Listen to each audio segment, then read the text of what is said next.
Bismillahirrahmanirrahim.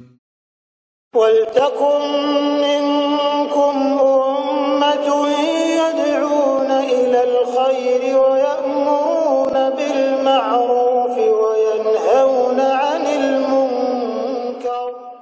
Assalamualaikum warahmatullahi wabarakatuh. Alhamdulillah wassalatu wassalamu ala rasulillah mabad. Allah berfirman, wajahidu bi amwalikum wa anfusikum. Berjuanglah kalian, berjihadlah kalian melalui hartamu dan dirimu.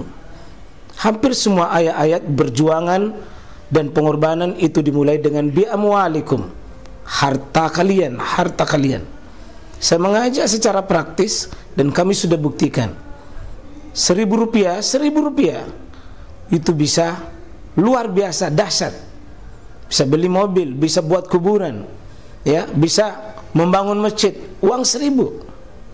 Mari kita satukan uang 1.000 kita.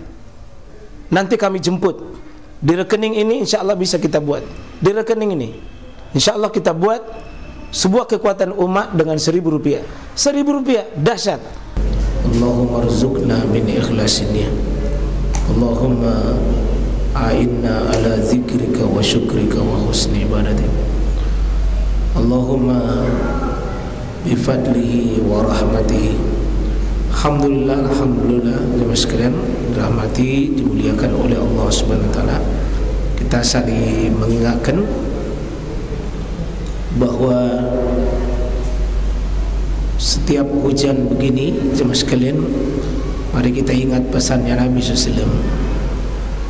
Ada orang yang gara-gara hujan bisa masuk dalam kategori kufur, dan ada hujan menyebabkan manusia kategori manusia beriman.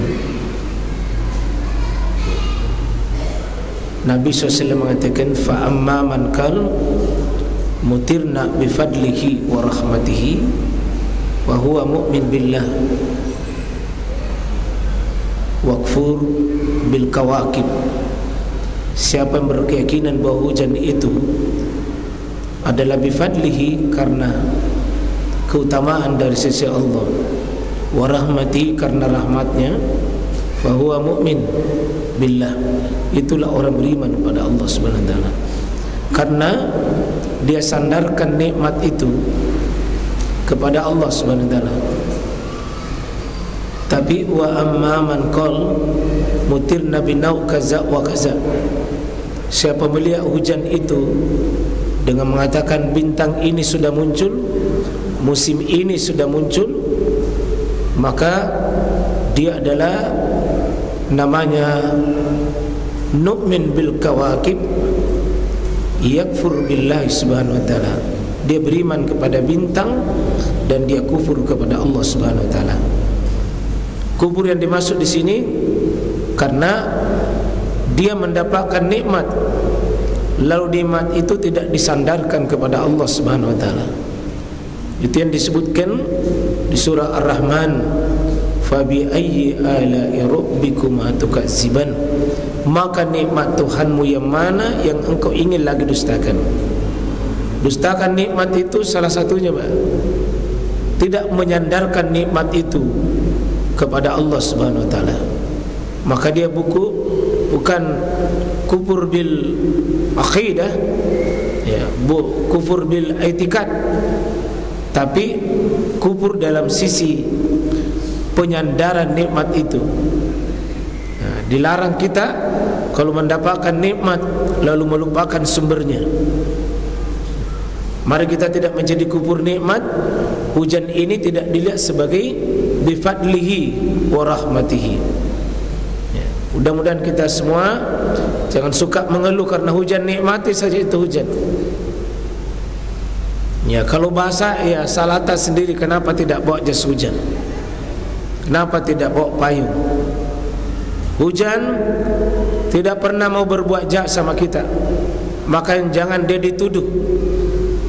Kalaupun air itu masuk di rumah kita, sejatinya air tidak mau masuk di situ.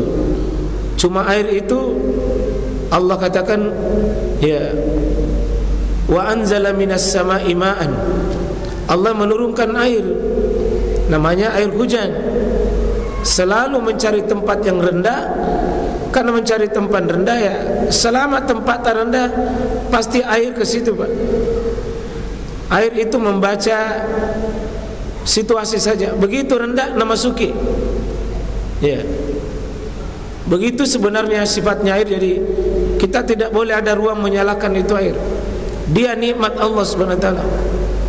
Dari sekian banyak nikmat Allah, Allah menyebutkan sesudah wa anzala minas sama'i ma'an, dialah Allah Subhanahu wa taala menurunkan air hujan, rizqan lakum, sebagai pokok rezeki kalian. Sulit Pak kita dapat rezeki kalau bukan dengan air hujan. Mari kita bersyukur dengan tidak memberi celah akan kejahatan hujan tersebut. Kita yang tidak mau membaca sifatnya hujan tersebut. Ya. Jadi insyaAllah kita terima Pak, bifadlihi wa rahmatihi. Itu karunia dan itu rahmat Allah Subhanahu wa taala. InsyaAllah. Sederas apapun air hujan, kita diizinkan oleh Allah dengan Allahumma sayyiban nafi'a. Sekeras apapun jangan salahkan air hujan, karena dia tidak membawa masalah bagi kita. Cuma kita yang tidak mau bersahabat dengan takdir Allah Subhanahu wa taala. Baik, saya mau lanjut di sini itu supaya kita jangan merana 3-4 bulan ini ke depan kita disuguhi air hujan. Jangan menuduh air hujan itu jelek.